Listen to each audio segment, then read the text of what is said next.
What's going on, everybody? Thanks for tuning in to another episode of the California Underground Podcast. I am your host, Phil. Along with me, as always, is my trusty co-host, the best and fastest researcher in the West, Camille. Special guest, and I think it's the first time in California Underground history that we've had previously a guest who was a candidate and now is elected to office. So this is a big deal. Assemblyman Josh Hoover of the 7th Assembly District. Welcome to the show. Josh, how are you doing tonight? I'm doing great. Thanks for having me, guys. I'm really excited to be back. I think my first time on must have been a good luck charm or something because we pulled off the race and now we get to be here actually getting to do some good work. So well, if you just keep spreading that around, and then I was just pretty going to soon say we'll that. be lining up. People will be lining up to get on this Please. show. Spread the word. Yeah, if you go on that California Underground show, you win your race. I don't know how that correlates, but anyway, we got a lot to cover tonight, and obviously we can talk about sort of your introduction to the assembly, how it's been going. But for those who are not familiar with who you are, why don't you give us a little bit of background of how you got into it and how you ended up in the assembly? Yeah, no, absolutely. I was previously a school board member in my community, so local. It was the Folsom Cordova Unified School District. I got elected to that in 2018. Turned out to be a really interesting time to get elected to a school board because then COVID hit and I was fighting to reopen our schools. We were the first district in Sacramento County to get our schools reopened for in-person instruction. And that was probably one of the biggest fights I've ever experienced.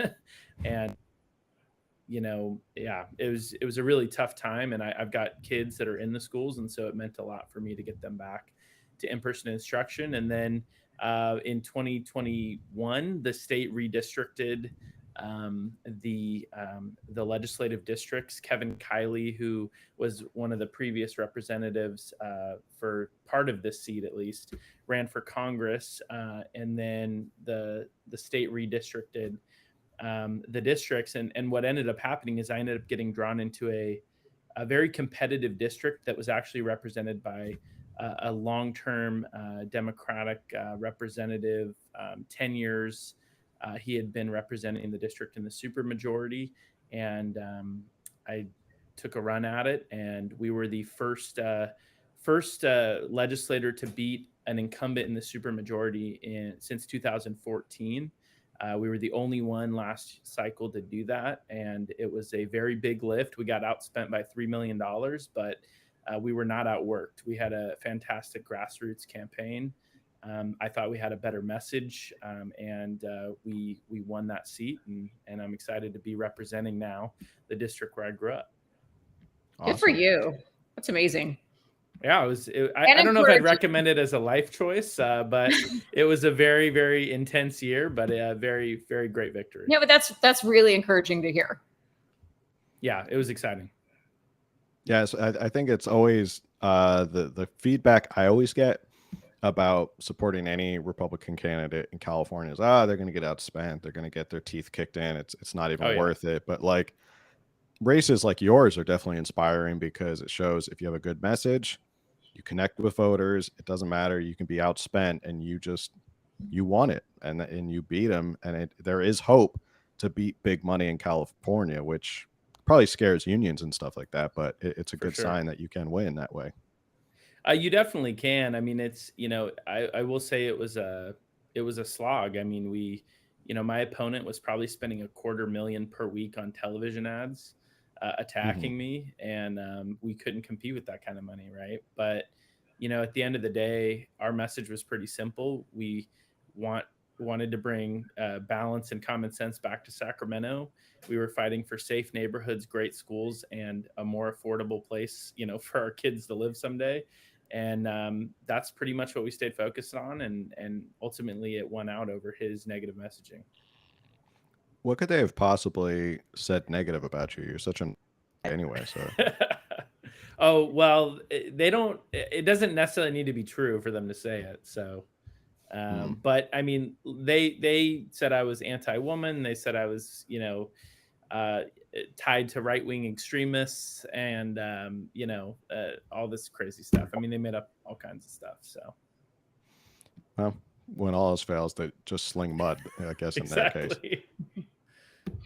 Slinging mud. You've been spending some time in the assembly now, getting used to being an assemblyman. You worked in Yeah. Sacramento before, correct? So you're kind of used to the scene, but now you're an assemblyman. Now you're in the thick of it, voting on stuff and being a part of the legislative process. What's it been like this first year getting used to being in the assembly? You know, it's been really interesting. I mean, I've had to navigate kind of all the personalities in Sacramento. I would say that it's definitely different because, you know, being, I guess, in the decision making chair, you figure out how to be effective in a place as out of balance as Sacramento is. And so, really tried to get to know my colleagues on both sides of the aisle, find ways to work together. We've had some victories, we've had some losses, but I would say overall it's going very well. I think we found ways to be effective, and I also have joined what's called the Problem Solvers Caucus in Sacramento, in the Capitol, which is essentially 11 Democrats and 10 Republicans, and we actually get in the room together once a week and we talk about bipartisan solutions to some of our state's biggest challenges, which I think is an important, you know, thing that needs to happen. I think in our age of kind of hyper partisanship, we tend to go to our corners, which is sometimes justified. But I think at the end of the day, some of the best policy that needs to happen, you know, does, at least from my perspective, as in the super minority in Sacramento, needs to have bipartisan support. And so that's been a good way for me to kind of try to be effective as well. And have you, I guess, there is this perception because it's a super majority Democrats, and you think of a California Democrat, you may think of, I don't know, some of the Bay Area Democrats who are way out there. Um, is there more of a mix of maybe some moderate Democrats that do actually want to work in Sacramento? I mean, there certainly are Democrats that will work with Republicans. There are also some that won't, right? And you kind of got to find, that's kind of what, when I say navigating those relationships, I mean, that's kind of what I've been trying to figure out, right? Is like, how can, you know, who's available to work with, right? So, I mean, but yeah, overall, I think there's a handful of Democrats that are absolutely willing to at least hear you out. You know, one of the first things I put forward was a proposal to audit homelessness spending in California, and it wasn't received super well. We've spent $20 billion on homelessness since 2018, and we've seen the problem grow by 77% in our state. And so, you know, my big question was, well, if we're spending billions of dollars and it's getting worse, then, you know, where is all that money going and how could we use it more effectively? It wasn't initially received super well, but I actually teamed up with a Democratic legislator out of San Jose, and we were able to come to a bipartisan agreement, and we passed that with bipartisan support out of the audit committee, and it's now going to be completed in October, and we're really excited to see you know, what information that gives us to help inform our policy moving forward. So I do think there's ways that you can be effective for sure. You were explaining before we hopped on. It doesn't have to go to Newsom to sign off, right? Yeah, that's so I sit on the Joint Legislative Audit Committee, and it's probably one of my favorite committees because first of all, it's a really important tool when it comes to just oversight and accountability for the state, but in particular for the state agencies and programs that are run by the executive branch, you know, by Governor Newsom, right? And the great thing about it is when you introduce a bill in the legislature, you have to pass it through both houses and then get it signed by the governor. But with an audit, it just goes to one committee hearing. You have that committee hearing, and if you can convince your colleagues on that committee that this is important and they pass it, the state auditor gets right to work, and it just happens. And it doesn't need approval by the governor, which is a really important feature of the committee because oftentimes we're auditing his programs and his agencies, right? So I think it's a really, really useful tool that is probably underutilized in California. I want to audit. Like, sign me up to help audit. not even kidding. Right. Right. I'll do it for free.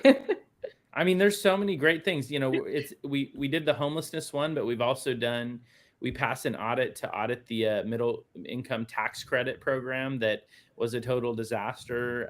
The EDD, we've passed audits on just other big issues like that. Our roads, we actually passed an audit on where road funding is going, which I think is really good. So it's a really useful tool, I think. I had never heard of this committee before, so that's interesting to hear. Yeah. Yeah, it's a powerful tool. And I always wonder, where does all that gas tax go when you drive over dilapidated roads over and over and over again? And their whole promise was, if we raise the taxes, we'll fix all the roads. Yeah. But I mean, I haven't seen roads be any marginally better since the gas tax has been since passed. So yeah, that's a very powerful tool. And I think, what's the makeup like? I mean, is there hope for more stuff to get? Yeah, I mean, it doesn't. It's still pretty heavily Democratic, but I would say overall, most of the audits that I see, I would say 90% of them get approved. I mean, the ones that probably don't get approved are Republican audit requests, but there's still ways to work with them to an extent and try to get some of the stuff done. And I think, it also shows that, the needle on homelessness is moving. I mean, I really think that Democrats and Republicans have been kind of screaming this from the rooftops for a while, but I think Democrats, especially at the local level, are starting to wake up to, how big of a problem this actually is. And the reason for that is because they're hearing it every single day from their community. I mean, when I've done a number of public like community meetings since I've been elected, and the top two issues are probably homelessness and roads. And that, I think that's probably the case in a lot of communities in California. I want to continue on this, talking about homelessness, but just as a suggestion, throw it in the suggestion box. I'd love to see an audit of the bullet train and what happened with that.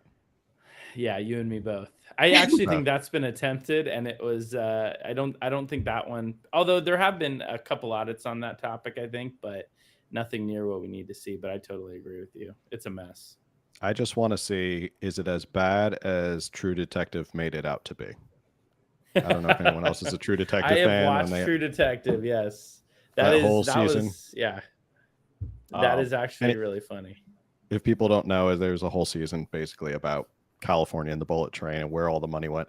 But yeah, homelessness, and I agree with you. I think Democrats are facing this everywhere. And I think it's basically the polling and the public backlash goaded Democrats into action. I think that's why you're starting to see a lot of Democrats take more hardline stances, encampments, issues like that. This care court, which Newsom is trying to roll out, shows like maybe a more hardline approach to homelessness. And it's interesting to come to their doorstep with Democrats before they finally had to do something. Meanwhile, I mean, about homelessness for 10, 20 years now, but now because it's not politically advantageous, Democrats are finally picking up the mantle for it. No, I totally agree. I think it's definitely on the top of everyone's minds. I actually introduced a bill this year that was not successful, but it would have prohibited homeless encampments within 500 feet of schools and parks.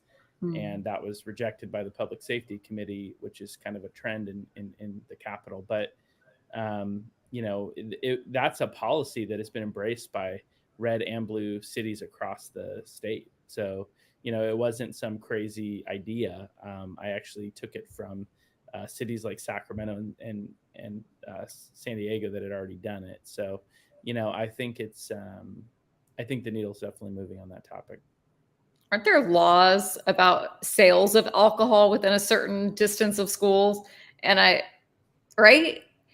But we don't know, not to say that all homeless people are alcoholics, but we don't know what's going on in their camps, drugs, alcohol, so close to the campuses. So that's odd that they. No, it's really frustrating. I mean, I've personally found needles in the park where my kids play, right? And I think, that is becoming more and more of a trend, and it's something that it's a public health and safety crisis, in my opinion, right? I mean, it's important to get people the help that they need, but it's also important that we're protecting the most vulnerable people in our community. And all we were basically saying is kids deserve an open path to walk to school safely, and to go to the park and play safely. I mean, I don't think that's really a lot to ask. No, it's not. So yeah, it's pretty frustrating. And yeah, I mean, there's a lot of other things we don't allow near schools. But previously, you know, when I was on the school board, we had homeless individuals that would, you know, come onto our campuses and talk to kids, and we had, you know, security issues like that. And so this is, I feel like, a pretty reasonable request. Right. I remember as kids, you know, I grew up in California. I don't know if this was in other states, but they would say like, "Oh, be careful in the ball pit," like at McDonald's, because people they would say that people throw their needles in there. Do you know what I'm talking about? Like, have you heard that? And now we're laughing, but now it's not funny. Like, it's actually their parks. Yeah. And the parks are public. Yeah. We're paying for those parks to be kept clean and secure, and then they're not. Yeah. And that's very sad. It is really sad, actually. Yeah, I know, razor blades in the Halloween candy and stuff like that. All right, yeah. I remember they would always say razor blades in the apples, which I'm like, I don't know how they got it into an apple. They made it look so perfect. So I guess gauging the temperature in Sacramento on homelessness, especially with Democrats, on a scale of like 1, they're not taking it super serious, to 10, you know, DEFCON 3, we got to fix this right now. Where do you think Democrats are right now in Sacramento on trying to do anything or fix homelessness? I think they're still trying to figure it out. I will say up until this point, they haven't done much. You know, up until like last year, our main measure of, you know, homelessness response was how many dollars we've spent as a state. So, you know, Newsom would continually say, "Oh, we've spent this many billion this year, and I've committed this many billion next year." And with zero like framing of where that money was going, what kind of effect that money was having. Was it actually getting people out of the cycle of homelessness? Was it providing mental health? Was it providing substance abuse treatment? Nothing like that. It was just, how many dollars are we spending? And I think that was absolutely the wrong approach. This year, he's gotten a little more serious about it, potentially because he's running for president. I don't know why. I don't know if that has anything to do with it, but you know, in San Francisco specifically, I mean, we've seen him send in the CHP. We've seen him send in like, you know, do these different like responses to the crime and the homelessness that's going on in San Francisco. So I think that's been really interesting to watch. I think he knows this is probably an electoral liability for him. But at the end of the day, I mean, I still don't think that we're serious. And the reason I don't think we're serious is because our state is still committed to what they call, you know, or what is called the housing first approach to homelessness, which is essentially, you know, you get people into housing first and you deal with their other issues later. And those issues are generally dealt with on a voluntary basis. So people are not required to get clean. They're not required to go into treatment. And so what we're seeing is these problems continue to grow, I think, because of that approach. Of the $20 billion or so that we've spent in the last 5 to 6 years, not a single dollar of that is eligible to go to programs that require sobriety. So there's actually a ton of programs in my community run by, you know, different nonprofits, St. John's program for real change. There's something called Powerhouse Ministries program for homelessness in the city of Folsom. And all of them have actual requirements. They say, we're going to give you housing, but you have to come to us clean, and you have to get clean. And that's kind of one of the requirements that are put on the assistance that they get. That's not the approach our state's taking as a whole. And all that money we're spending is going to programs that don't have those same requirements. And so until we change that, I feel like we're not taking the problem seriously. It must be tough for Democrats to kind of stuck in a rock and a hard place where they have the civil liberty groups on one side, which they have been so aligned with for so many years. Voters who are getting frustrated because they see it every day and that it just gets worse. So they to kind of figure out how do we do enough action so that they think we're Yeah. doing something, but also not anger the civil rights group that supports us. So they're kind of in this rock and hard place. Like you're saying, they can't get too tough because it'll be the civil rights people will come out and say, oh, you know, you can't do that. And the advocacy groups will come out and say, you can't do that. But not doing enough is not going to appease the voters. So they're really in a tough position, I think. Yeah, I mean, I don't see it. I mean, I think for them, they are in a tough position because of who they have to keep happy. But I think at the end of the day, you know, I mean, look, civil rights are important. I mean, we have to make sure we're preserving people's rights as well. But at the end of the day, we can go farther in terms of, you know, asking people to get treatment and get clean. And so I think there's a lot of work to be done on that topic. It'll be interesting to see if it shifts over the next couple of years.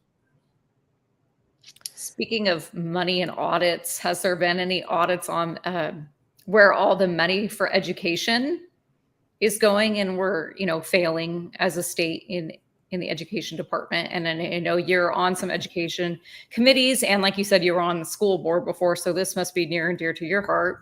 Yep.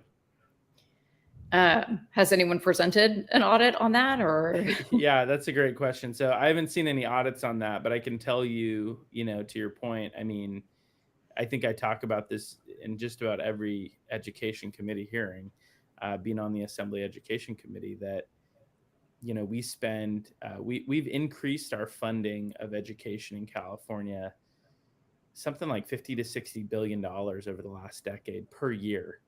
That's just like a per year number. And we continue to lag behind almost every other state in most of the major categories. We're 50th in literacy in the nation in California, which I think is just completely unacceptable. We have 8th graders after COVID that are reading at a 5th grade level. On average, we have tremendous amounts of learning loss because we had the longest school closures of any state in the country. So we were actually behind before COVID, and then we added the longest school closures in the country. So we're now even more behind. And I think what's one of the most interesting statistics is that the disparity in our state between the ethnic disparity. So our Latino and our Black children are actually farther behind than other students than in other states when you compare that same group across states. I mean, we're really failing on every single level, and yet our focus is on pretty much everything else but the basics, and actually getting back to the basics in education. Having these wars over curriculum, and you know, we have people pushing really radical agendas in different, you know, the recent math framework and different frameworks. You know, we recently passed an ethnic studies graduation requirement, despite the fact that you know, kids can't even read in California. So I just think we're completely off base when it comes to focusing on where we need to focus in education and helping our kids.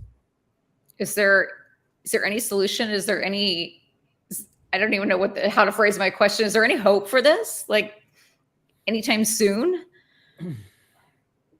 I mean, look, I'm an optimist, so I'm always going to say there's hope.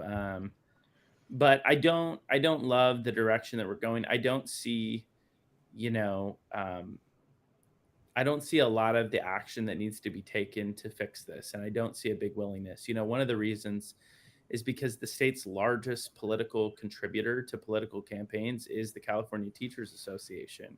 A lot of people don't realize that they actually give more political donations than any other organization in the state, which is pretty, I think it's pretty mind-boggling when you think about it. And the thing with the CTA is that they fight to defend the status quo in Sacramento. It's that simple. They don't want to see competition. They don't want to see a lot of changes in California. You know, I really am a believer in school choice. I think families should have options on where they send their kids to school. But over the last decade, we've seen the legislation that's been passed has been legislation that has closed off those options, that has made it harder for things like a charter school to get approved, or harder for families to actually exercise options in education. And that's we're really going the opposite direction, and a lot of that is being pushed by special interests that have an interest in maintaining the status quo in California. It is very unfortunate. I know there's different types of charters. I homeschool, and for a few years I was with a homeschool charter.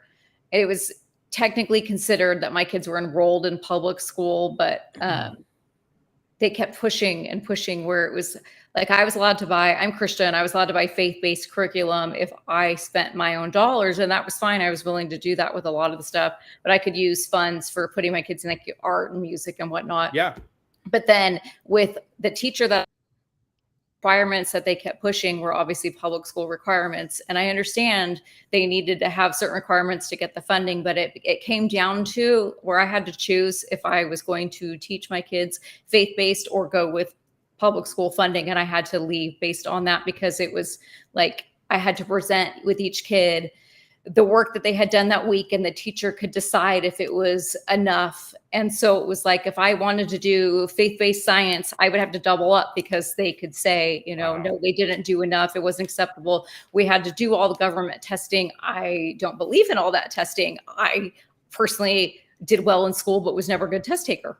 And so for me, it was just like, I didn't want to push tests. I don't want to do all these tests. My kids actually did quite well. And I think that was not because of me, but just because the one-on-one time, compared with 30, 40 students in a classroom, it was just me and my 4 children versus me and trying to get 30 other kids on the same page. So they tested well, but I didn't want them to be required. Like, I wasn't teaching them to be able to test well. That was one of the reasons why I homeschool. So unfortunately I had to leave that. And I know even the people that started it, they were very frustrated too, because eventually you have a lot of freedom, but the government just ties your hands and you have to do what they say to even get the funding. And then that's when the charter school fails or loses students, loses funding. Yeah, it's tough. I mean, the Charter Schools Act was passed in the early 90s to really provide more flexibility, right, and more options. And since that time, over the years, they've slowly tried to claw back the flexibility within the Charter Schools Act, and apply more and more state mandates to charters as well as traditional public. Mm-hmm. And so it's, we've certainly seen over the last probably 10 to 20 years, like a real reduction in that flexibility. And we do still have some really great charter schools, but at the end of the day, the state's trying as hard as they can to make them, align exactly with traditional public schools, and they're definitely losing their flexibility. So it's very frustrating. It's really undermining the whole goal of the Charter Schools Act, in my opinion. But right, and I'm surprised it actually is so easy still to homeschool in California, but we don't get any kickbacks if we, independently homeschool. It's just it's all on us. We're still paying our property taxes and buying our own curriculum. Yeah, I was actually independently homeschooled in middle and high school, so definitely familiar with that. And there have been a couple efforts in California to rein that in, but they failed miserably. So I'm hoping that that'll continue to be the case. Because I mean, you have to be able to do that.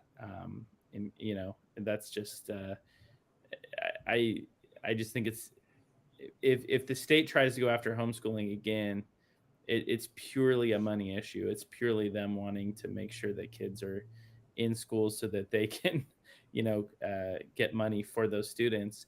And it's I'm hoping that none of my colleagues touch that issue. So being on school board previously, this past week, Gavin Newsom had picked another beef with another group, the Temecula School Board, over the issue that they had voted on, that they did not want certain books to be read or be available. If you can correct me if I'm wrong about this. But the more important lesson that I take from that, which is scary to me, and you were talking about how the state really wants sort of almost complete control over students. I think it's kind of scary that you have the state stepping in and trying to circumvent or override a local school board's decision, which is, to use their own language, I believe that's a threat to our democracy when they won't allow local elected officials to make decisions for them. I just want to step in really quick. Sorry, I'll let you answer, but they discussed it. It's actually being voted on, or was voted on tonight. So Gavin opened his mouth and talked about that, but there was no official decision, which that could be the official decision, but that's tonight. So that's really interesting. So I hadn't heard that part. Yeah, I mean, look, the state legislature and, is continuously going after local control, trying to undermine local control. And I'm regularly making the argument in the legislature that, do we really need I mean, honestly, half the bills that we see in the education committee don't need to be bills. They could easily be decided by local school boards. But state legislators, I kind of like to joke that when you give 120 people full-time jobs to make laws, they're going to find laws to make, right? Like, I mean, that's just the reality of it. And that's how they act. And so they're like, yeah, this is a great idea. Let's make it apply to the entire state and every school district, regardless of the diversity of our state, whether it's ideologically, whether it's rural versus urban, it doesn't matter. We're going to apply this across the board. They're constantly trying to do that in a number of different ways. This is one of those issues that has really taken hold in the media, especially. This is one of those issues that really frustrates me because what most parents are asking for and begging for and going to their school boards and talking about is that they want age appropriate materials for their children. It's really that simple. And yet that is being painted by the left and by the media as, Republicans support banning books in schools across the state or whatever. And, I think it's very disingenuous, the arguments that are being made on the other side. And it's really critical that we ensure that school boards maintain control over these important issues. We actually had a bill this year, AB 1078. I actually think it's still moving in the legislature, that has been somewhat watered down, but it essentially would have required state board of education approval for any curriculum change at the local level of any kind. And it's authored by a new assembly member named Corey Jackson. And I think it has been watered down a little bit, but it is absolutely insane what they're trying to do in Sacramento when it comes to stripping away local control, particularly when it comes to curriculum. What baffles me, and I say this a lot, is to school. They're there to go. They're supposed to go to learn reading, writing, math, social studies. There's what's supposed to be happening in school. School's not supposed to replace parents.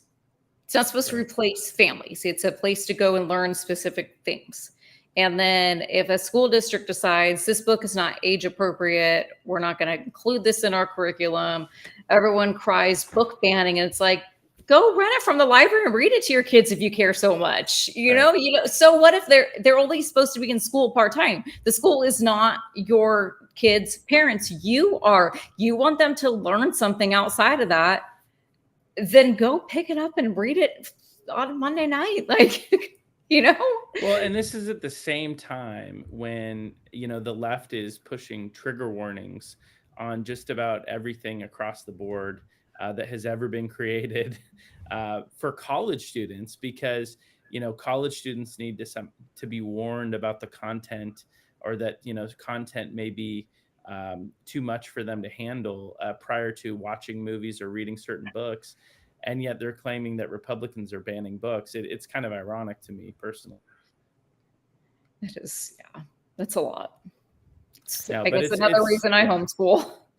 No, it's very frustrating. And I definitely am fighting to try to maintain that local control, but we'll see. I honestly don't know what's going to happen with this thing with Temecula and the governor. I will say that the California School Boards Association came out, and I don't have it in front of me right now, but they basically came out, and this is not a right-leaning organization. They came out and said the governor really doesn't have the authority to do Shouldn't. this, what he's trying to do. I mean, this is an organization that, they're a very large education organization in California that doesn't really, I'll be honest, doesn't speak out on a lot of these issues. And they came out and they said the governor doesn't have the authority to do this. So Good. I think that says a lot about what the governor's trying to do. Yeah, absolutely. Well, if it's anything like most of Gavin Newsom's political stunts, he comes out with a bang, and then it fizzles away, and he's on to the next controversy in about a week. So probably in a week we'll forget about this, and he'll be on to picking a fight with DeSantis or Trump or something like that by next week. So yeah, that's a pretty good description of his term so far. So. Yeah.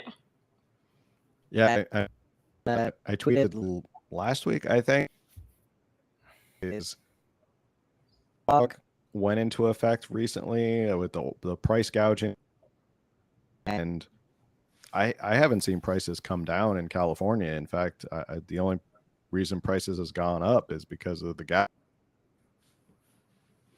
on July 1st. So again, another political stunt that didn't really do anything, didn't really show or solve the problem, but it looks good for the national media when it comes to Gavin Newsom.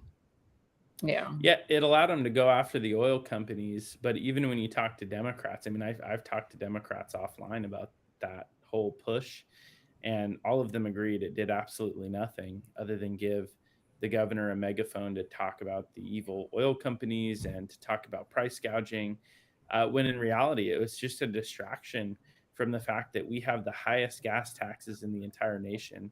They went up again, like you mentioned, in July. And we're 46th in road quality in the country. So we have the 4th worst roads in the country, and yet we pay the highest gas taxes. That honestly, I think is what upsets people the most. I mean, obviously they don't like the high gas taxes, but it's the fact that they pay the most and get the least in return. I think that is what upsets people even more than the high gas taxes. Yeah, I think it's in a way, I don't want to get too far off track because you're our guest, but this will be my last comment about Gavin Newsom. In a way, it's almost a silver lining because he's trying to run for president, so he's mediated a lot of his stances, and he's come out more moderate in a lot of things, but also it gives us fodder every week because he has a new political stunt that he has to pull off to remain relevant in the news. Coming out moderate on one controversy, he did come out in a moderate position, the issue of SB 14, which raised national news. And I know you're not on that particular committee, but I think it would have been interesting to get a perspective what it was like in Sacramento when this was, because there's just so much media spotlight on Sacramento about SB 14 to cause them to kind of do this 180. Yeah. So for those that weren't aware of SB 14, I mean, it has really been the story for the last week or so in Sacramento. It was a bill authored by a Republican from Bakersfield, Senator Shannon Grove. She got it through the state Senate 40-0 on consent. I mean, it was full bipartisan support. This bill, it had been a bill she had tried a couple times throughout the years. She finally got it to a place where both parties were okay with it in the Senate. She gets it over to the Assembly. So basically what the bill does in its current form is it makes human trafficking of a minor, not general human trafficking, but human trafficking of a child, a serious felony in California. What does that mean? Well, it's currently a felony in California, but it does not fall under the state's 3 strikes law, meaning that when, we have this law that we've had since the 90s, 3 strikes and you're out, and you can qualify for a much more stringent prison sentence upon your 3rd strike. And so by making it a serious felony, this bill would basically say that if, for repeat offenders, and that's an important distinction, for repeat offenders of human trafficking of a minor, you can go to prison for a very, very long time. And I think that is something that if you polled it, you would probably get broad support for in this state. Well, it wasn't good enough for the Assembly Public Safety Committee. It got to the committee and was defeated in the assembly. I believe I'd have to go back and look, and maybe but I believe that the Democrats abstained on the bill and basically just killed it without a vote. The two Republicans supported it on the committee. Yes. And it really became a huge story, and it led to something that I have never seen. I've been in and around California politics for the last 12 years. I have never seen this happen, which is the Assembly Public Safety Committee changed its mind on something. And so the day after, so that was that bill died on a Tuesday. Shannon Grove immediately, I think it was the next day, got a call from Governor Newsom. And I actually ran into Shannon in the Capitol, and I said, what did the governor say to you? And she said, well, I was sitting in a meeting. I got the call. It said Gavin Newsom on my phone. So I was like, I better take this. So she answered it, and the governor said that he was very upset by the failure of that bill and that he wanted to help make it right. And him and the new speaker of the assembly, Robert Rivas, engaged on the issue. Another thing that I'm not used to seeing in Sacramento is that two pretty powerful Democrats engaged and basically told the Public Safety Committee, you have to hear this bill again, and you need to vote differently. And so 2 days later, I was actually in the committee hearing with my daughter. She happened to be at the Capitol with me. It was kind of I just had taken her to work that day to show her kind of what was going on, and it turned out to be one of the craziest days of the year. And so her and I went to the committee hearing and sat there, and the chair of the committee, Reggie Jones Sawyer, sat down to start the hearing. He said there will be no testimony, there will be basically no commentary of any kind on the bill. They were going to do a vote only. And they went around and they voted it out. There were still two Democrats that abstained, but it had enough votes to get out of the committee. And then when we come back to legislative session in August, we're going to get a chance to vote on that as a full assembly after it gets through the Appropriations Committee. So, I mean, honestly, it was one of the craziest things I've seen. And I would say it was one of those rare opportunities where Republicans actually got a huge win, because it was Republicans that were leading on that issue, including Shannon Grove and James Gallagher and the rest of our caucus. I don't even see how that's not a nonpartisan issue. Like but it just feels like they're playing games. I want to know, and I know I can look it up, but if you know off the top of your head, who are the two that abstained? Because they still need some phone calls. People need to.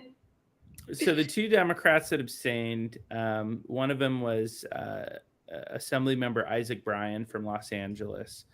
And the other one, interestingly, was Assemblywoman Mia Bonta, who is the wife of our Attorney General, Rob Bonta, which to me, I don't know. To me, that says a lot. This is, as an Attorney General, and obviously she's not the Attorney General, but, our Attorney General is literally our state's top law enforcement officer. Mm-hmm.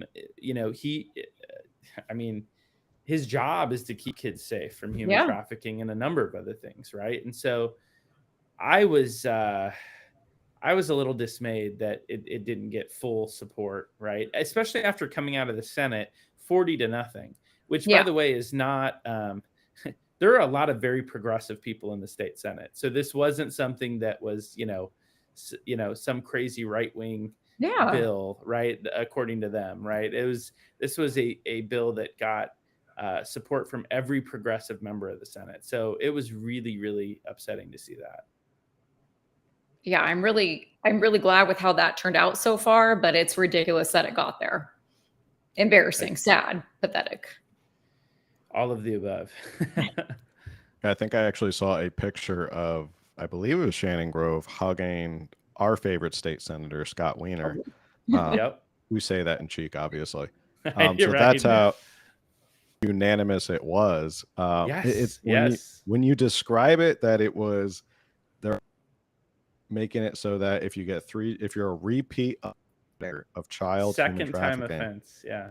yeah, if you're a repeat offender, it should be first offense should be a serious Absolutely. penalty. Yep. So it's not even that draconian or that harsh. Yeah. That's insane to me. I think that's probably why it got so much public attention across the country. It was like, this is how wild California has got.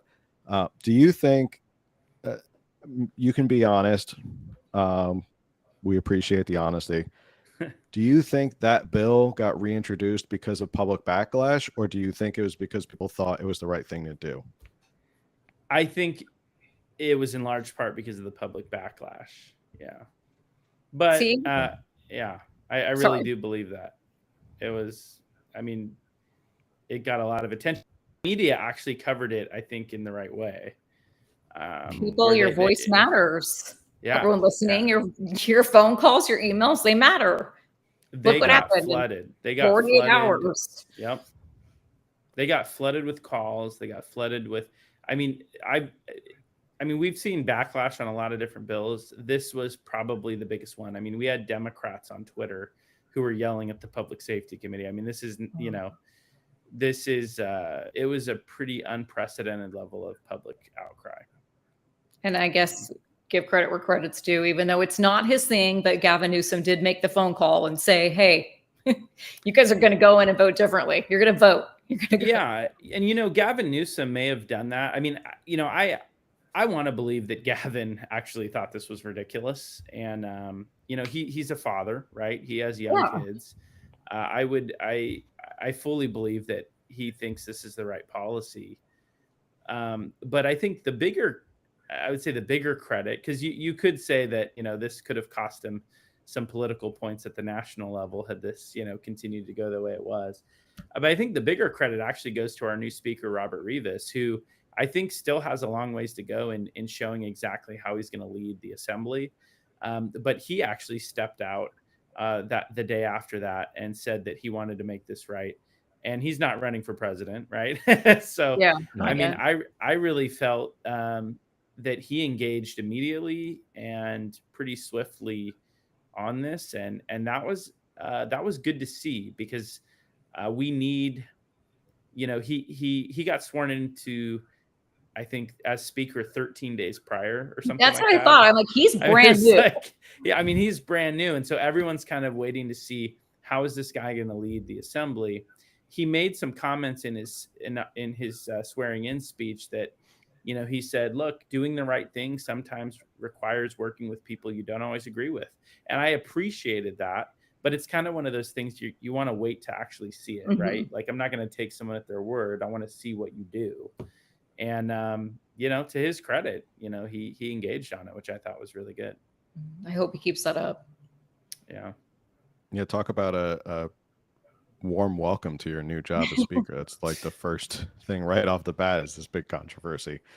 But yeah, even though I think public is a perfectly acceptable answer, and I think it's a great answer, because it does give people hope that you can call up these offices and let people know, and all of a sudden that it can change their mind. And like you said, there's been bills where there's been a large grassroots activism where they're posting numbers, they're saying call the offices and stuff like that, and you'll see politicians switch or back off or let a bill die, people calling in. And I think that's important for people to know, is that there are people on the other line. When you do call your office, there are people on the other line, and they hear the calls. So it's not just a robot.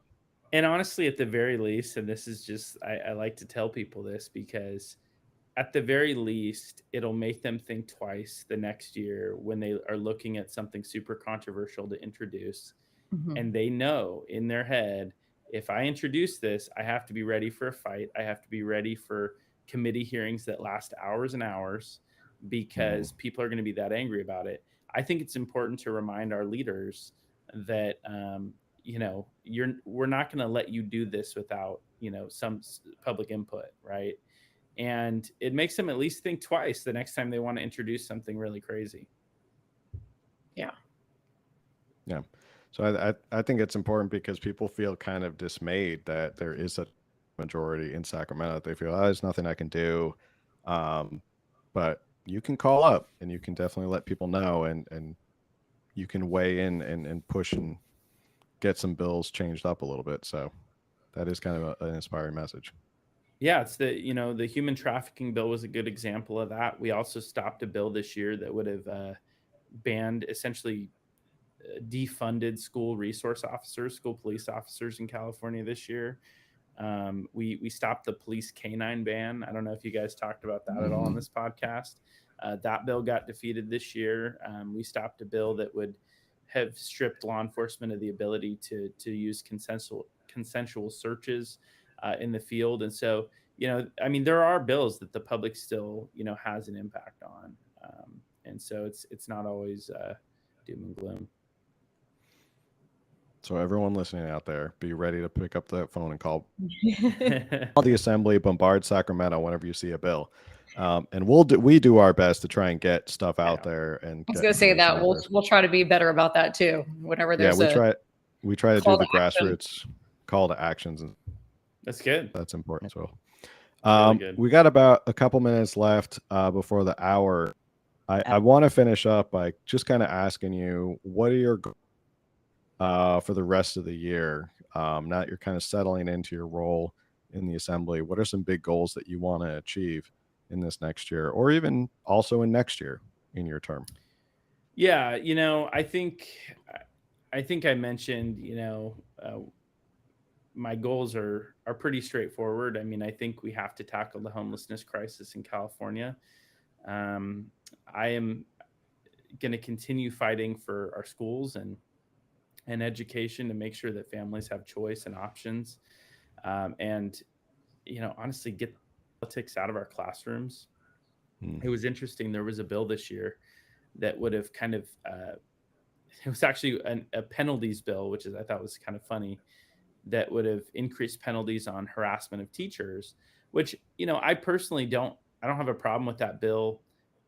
But, one of the points that I made when that bill was brought before our committee was, I mean, if the goal is to turn down the temperature at the local level when it comes to our schools, then get the politics out of the classroom. I mean, we keep, yelling at these angry parents, right? We being like, our leaders in the state, these angry parents at school board meetings.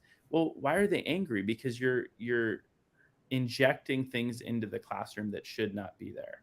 And so, I think that's going to be an ongoing, I would say, battleground over the next couple of years, getting the politics out of the classroom and getting back to actually teaching our kids how to read and write, and making sure families have choice. So, that'll continue to be a big priority of mine. And then the last thing, obviously I've done a lot of work on the public safety side. So bills to reform Proposition 47, bills on homelessness, as I mentioned. But the last thing I think we really need to tackle is our affordability crisis in California.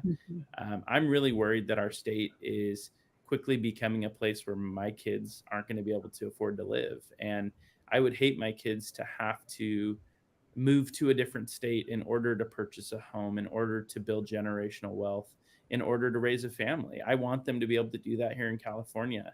And I think we've really lost the message on that. Our state is becoming less and less attainable to do those things. And we have to figure that out and find ways to reduce the costs in our state. And in a lot of cases, that means government has to get out of the way. So, I think those are my, I guess, broader priorities. But I'm really excited for the opportunity and excited for what's to come in the next few years. I keep nodding my head, but I'm so with you on that with my own kids.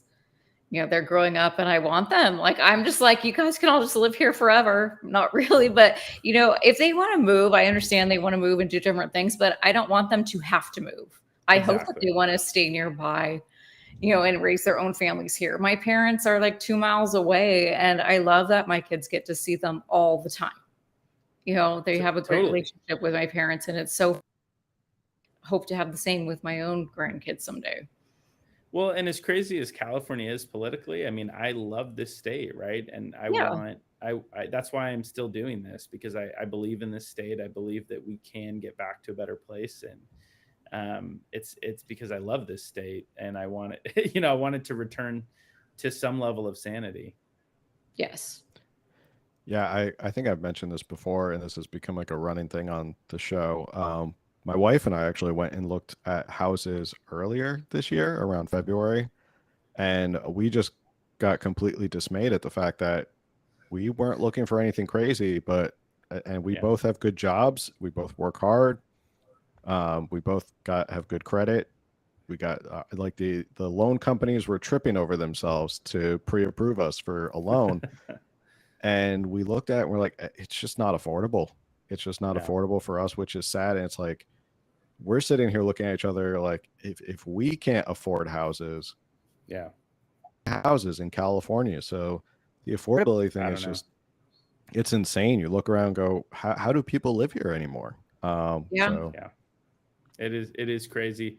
My wife and my 3 kids and my 2 giant dogs, we squeeze into our 1,200 square foot house, and we would love to get a bigger house, but it's just not on the table for us. And I just think it's unfortunate, because I think there's it didn't used to be that way, and I think it's a lot of policy decisions that have made it that way.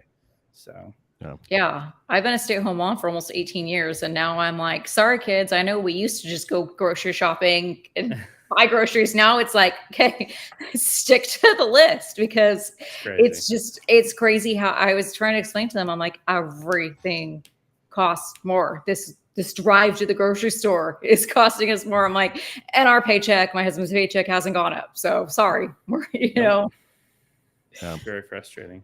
Mhm. I mean, I grew up on the East Coast, and my vision of California, and probably most people's vision of California was the land of opportunity. It was Yep. that whole go west young man, it was the gold Mhm. rush. It was this idea of like, you went to California, it was a thriving economy. You could you can get the American dream out here. It was just full of opportunity, and everybody wanted to go to California.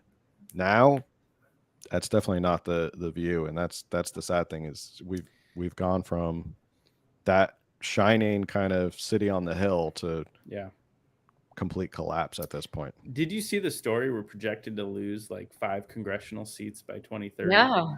I mean, Wow. that says it all, in my opinion. Mhm. I mean, people are fleeing the state, and the governor or the legislature can deny that all they want, but the numbers don't really lie.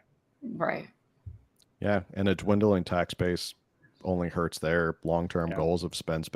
So, Yeah. I mean, we could talk about that. We talked about it a little bit with the budget and stuff like Even that. the and governor's how trying to move, that's true. He's trying to move to the East Coast. I think maybe there All might the be way a across the vacancy. country. Get the as far away from 1600 California as Pennsylvania way, possible. 1600 Pennsylvania Avenue.